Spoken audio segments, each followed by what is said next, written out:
यति बेला सम्माननीय प्रधानमन्त्री बालेन्द्र शाहदेखि लिएर सम्पूर्ण मन्त्रीहरूको सम्पत्ति विवरण सार्वजनिक भयो। त्यसमा अब धेरैजनाले एआई लगाएर विभिन्न फोटोहरू बनाए, केसम्म गरे, लेखहरू लेखे। त्यो विषयमा खासै सरकारको विषय भएन। त्यो एउटा सामाजिक सञ्जाल दुरुपयोग गर्ने मानिसहरूलाई म खासै केही भन्न चाहन्न।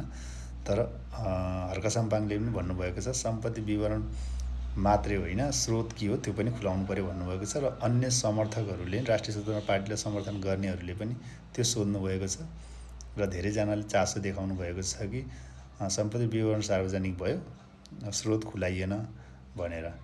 अब यसमा तपाईँहरूलाई के लाग्छ? स्रोत पनि खुलाउन जरुरी छ या छैन?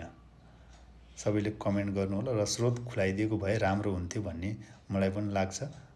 समर्थकै भए पनि जे भए पनि कसैले स्रोत के हो त, कसरी कमाइने रहेछ पैसा भन्ने पनि लाग्छ नि त। एउटा चासोको विषय हुन्छ। कतिले रिसले सोधेका होलान्, त्यो अलग कुरा। त कतिले फेरि कसरी कमाउन सकिँदो रहेछ त, यति विज्ञहरू सरकारमा हुनुहुन्छ, उहाँहरूले कसरी कमाउनु भएको रहेछ, त्यस्तै आइडिया अन्य फेरि अरूले पनि गर्न सक्नुहुन्छ कि, सर्वसाधारणले कसैले गर्न सक्छन् कि, लगानी के कसरी गर्न सकिन्छ, कसरी इन्कम गर्न सकिन्छ भन्ने हुन्छ नि त, होइन?